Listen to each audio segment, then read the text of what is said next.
Hello, and welcome to That's What I'm Trying to Tell You, the podcast where women from different generations sit down to share their unique perspectives on life, current events, and everything in between. So join us as we navigate through topics with laughter, a little wisdom, and a whole lot of authenticity.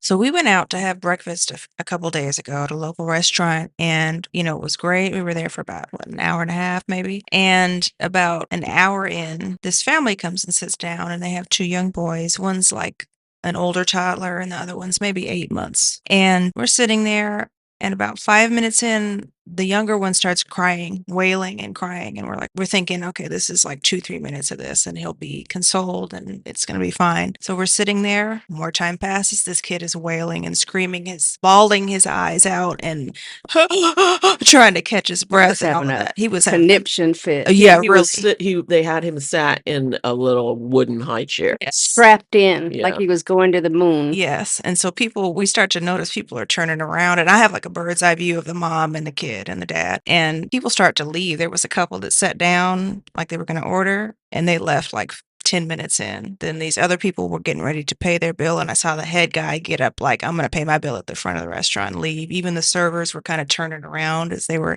doing their work. Right, because this kid was nonstop wailing. Like wailing. It was crazy. Like he had involuntary motions. Yeah, right. Yeah, it was crazy. He was like throwing his arms up in the air, just tripping hard. And so finally we leave because we were like, reaching for his mother. And as we are watching, right, and this is going on for at least half an hour. At least sitting there, and the mother and the father aren't doing anything. Yeah. They're not even looking at the kid. It's like they had earplugs in and couldn't. And blinders on and couldn't tell this kid was in distress. Don't forget to mention that they had another child with him that appeared to be about 3 years old. Yeah.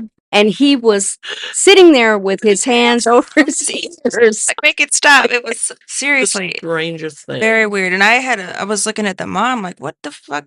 What is going on? And she literally was sitting there with her head in her hand looking at him like she was trying to break him. At first I thought, is it postpartum? Like, is there something going on here? Total disconnect from any sort of what you would think would be a maternal instinct to react to your child doing this. And even not, if you're not in the headspace for that, at least you would think it would kick in like, oh, maybe this is bothering me.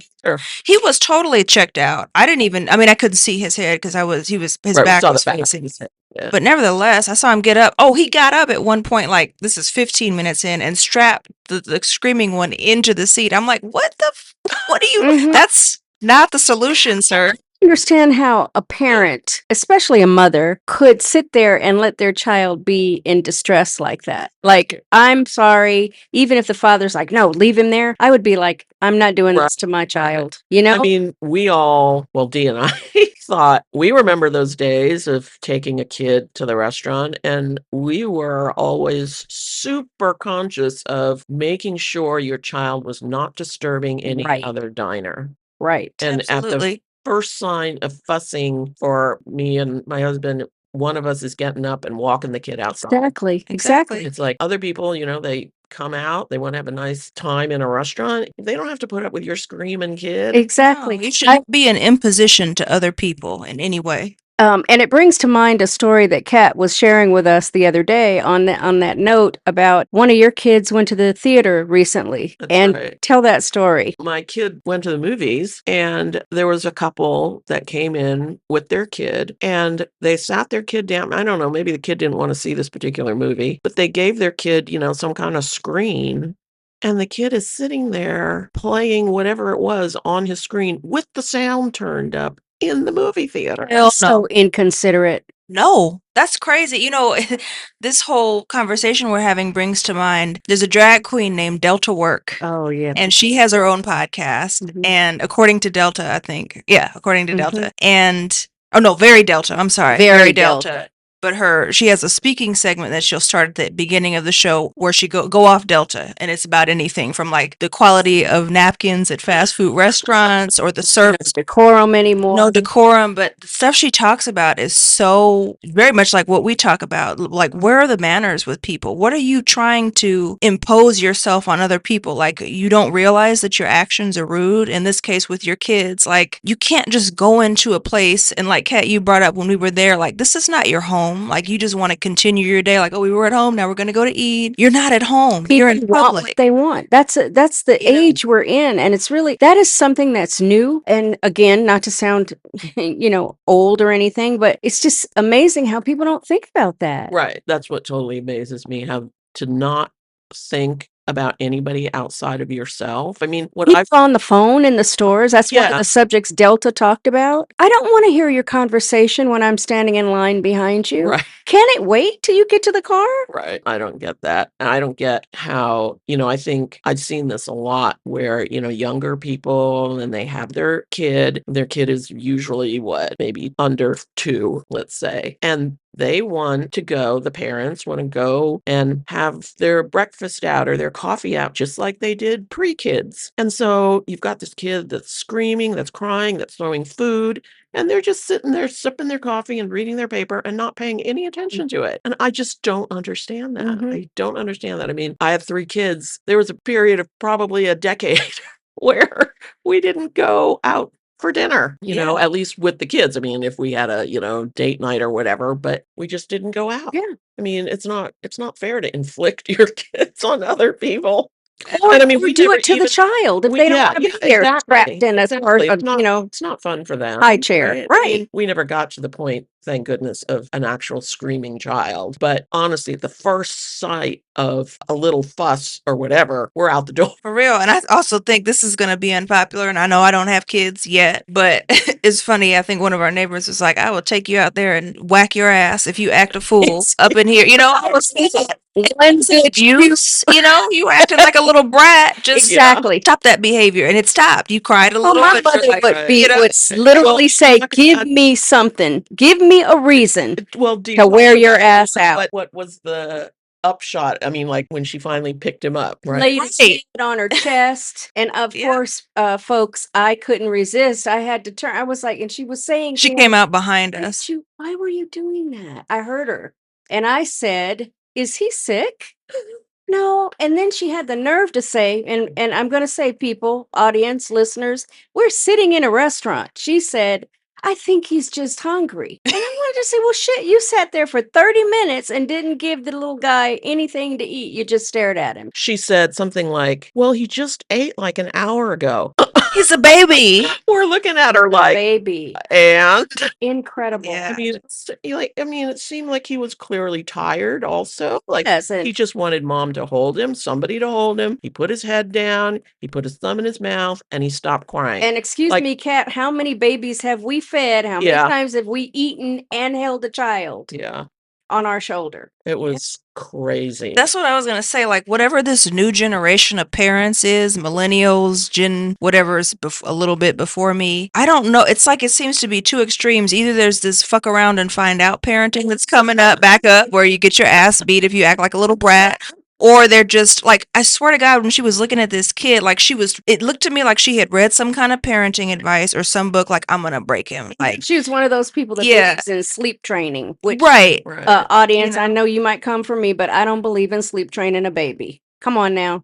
Yeah, I don't know where this approach to parenting is coming from. Like sometimes you just got to go off the rails a little bit. It cannot be this curriculum-based approach Right. to Let me parenting, share this. You can't really do it with a book. No. Today we had a car issue, and Jazz and I left the house at 7:45 this morning to return a rental car and pick up our car. And on the way back, we decided we'd go grab a coffee. We see on the corner a pregnant mom. She's got a baby in the stroller. She's got 2 that look to be about like 4 and 6. And then there was one, which we still can't figure out the gender because we didn't see the face. Everybody's got their clothes on except one child. He's got on a pair of panties. And I say panties because, it was a It pamper. was a diaper. He looked to be about 3, 4. Yeah. His hair was combed, Or pull and up. he had on no shoes and Just the diaper. no clothes, just a diaper. And I said, see, that is a good parent. She didn't quibble about that today. We're going for our morning walk. You didn't feel like, joke's on you, buddy. You didn't feel like wearing your clothes. Come on, let's go. Cool. You could make that a battle if you want to, but that's the way. And you are giving that child some independence. I don't want to put clothes on today. I'm going to shout out to my neighbor, Miss J downstairs, who's 3 years old. Yesterday, she had on a flowered racerback dress. Her dad was taking her to work, and it had, pinks and blues and greens and yellows in it. And she chose to put on a pair of thick wool, black and white polka dot knee socks and a pair of yellow Crocs.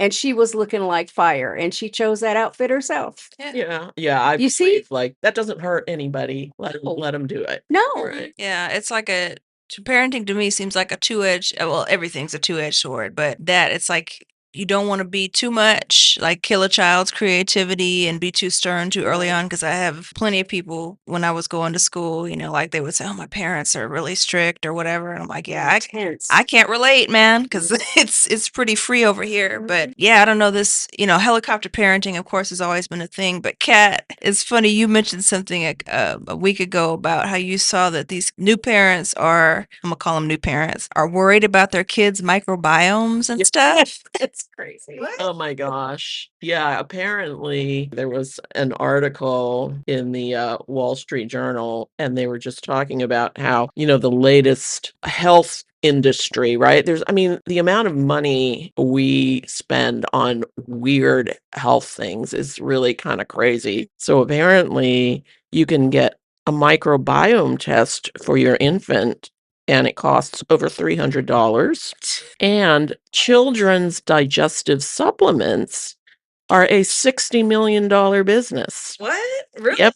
I believe that. And they have probiotic baby food pouches. And now there's this movement, I guess, to raise a carnivore baby. Like, this is good. So they're, instead of feeding Your baby yogurt no, with they're natural feeding them probiotics. they're feeding them raw egg yolks, pureed chicken livers. Oh, come on, people. I mean, what are you gonna have, a CrossFit what- baby? and yes, no, because that's the other thing, our baby gyms. Okay, so now let me say this. We live in Southern California. Yeah. And I was gonna say that's where most of the money's coming from here. I say this to Jay And the all Upper the West Side. Yes. Is it my imagination, or do you notice, and I said this to you, Kat, the children are especially thin here. Yeah. They're super thin. I've said this since I worked at a pediatric practice. The kids are really thin. And when I was growing up, kids didn't look Right. like that. And if Well- you go to certain other parts of the United States, Oh, yeah. children don't look like that. Right. Well, when my daughter,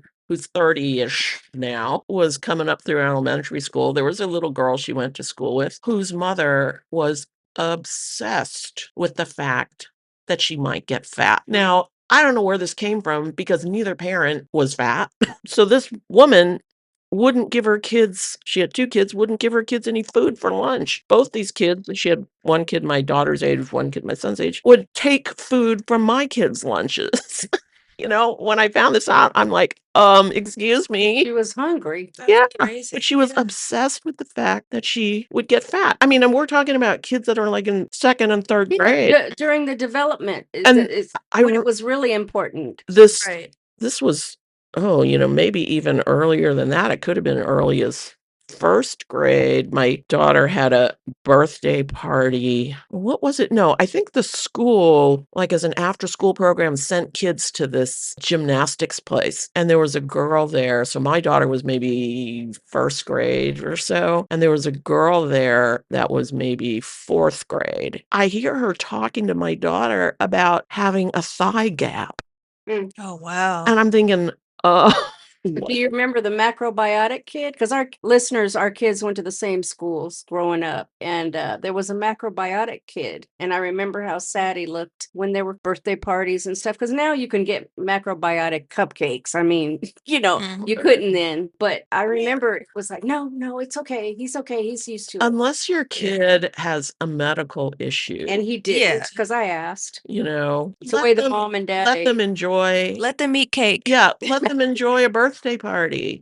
You don't have to feed them cake every day, but it's not, honestly, it's not going to hurt them to have a bit of white flour or whatever once in a while. I get the peanut stuff. Yeah, all of that. Yeah, if there's an allergy or, what have you, that's That's one thing, but this micromanaging. Hell, it's crazy because then you grow up. I had so many friends this happened to too, that you grow up and they're a neurotic basket Yes, case. exactly. You know, can't make a Exactly. decision, no self-confidence, have weight Exactly. problems, have an eating disorder. I could relate to that, just being raised by a parent who, by parents really, but more my mother because she watched what she ate. But it was like, if you eat another piece of blah, blah, blah, you could gain some weight from that. And so what do?